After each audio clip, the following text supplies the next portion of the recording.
Oui, vas-y, Simon-Pierre. Alors, je C'est pense pour rire un que peu, quoi.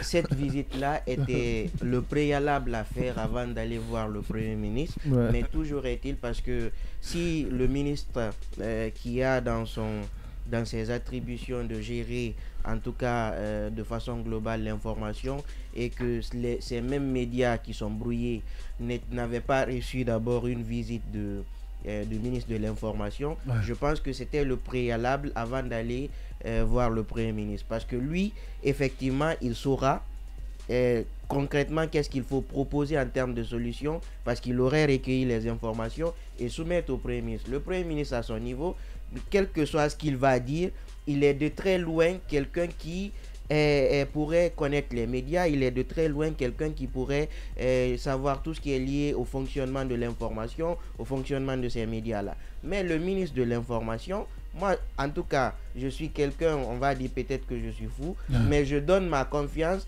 je t'accorde ma confiance d'office, je ne te condamne pas. À toi de conforter cette position ou de me faire regretter ma confiance. Pour le moment, j'estime que le ministre, à travers cette démarche, elle est une bonne démarche, et aujourd'hui, il est quand même au courant de ce qu'on a vécu, de ce qu'on est en train de vivre. Maintenant, vu qu'il est imprégné des réalités, attendons de voir s'il va agir ou pas. Bien. Parce que même dans la salle de rédaction, il a pas dans la salle d'attente de l'autre côté, de réunion, pardon, il a essayé de dire qu'on allait rencontrer, il n'a pas dit son supérieur, il a dit la haute autorité. La haute autorité, il nous a dit, c'est pas la hack, hein, bien. La haute autorité. Je voulais dire la haute autorité. Non, voilà, donc ce qu'il voudrait dire, parce que j'ai quand même l'impression que dans cette situation, le fait qu'il y a assez d'intermédiaires fait que parfois, on n'a pas concrètement la solution. Il faut, dans cette situation, si nous on a accès, ces médias brouillés ont accès bien sûr au président de la transition, lui exposer le problème. Le général Mamadi Doumbouya qu'on a vu, l'on ne sait pas si lui aussi va s'entêter, mais on espère quand même que lui, face à face, et qu'on l'explique tout ce qui se passe, il pourra comprendre la situation des médias et les résoudre. Maintenant, de l'autre côté, c'est des intermédiaires parfois qui posent des problèmes, qui ne remontent pas les vraies informations au président et parfois qui font autre chose.